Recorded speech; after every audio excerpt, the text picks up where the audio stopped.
আমরা এমপিওভুক্ত শিক্ষক মণ্ডলী আমরা সাধারণত প্রেস ক্লাবে এসেছি পূর্ব নির্ধারিত সময়সূচি অনুযায়ী 13ই আগস্ট আমাদের মহাসমাবেশ।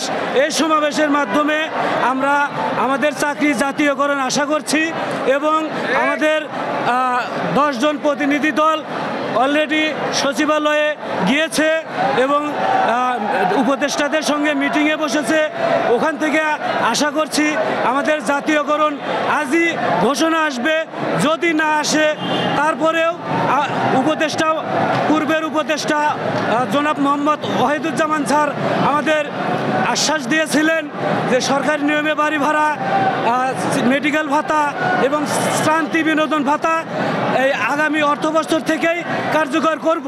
কিন্তু এই প্রতিশ্রুতি বাস্তবায়ন না হওয়ার জন্য আমরা এখানে সমাবেশে অংশগ্রহণ করেছি। আজকে আমরা জাতীয়করণ নিয়েই ছাড়ব ইনশাআল্লাহ।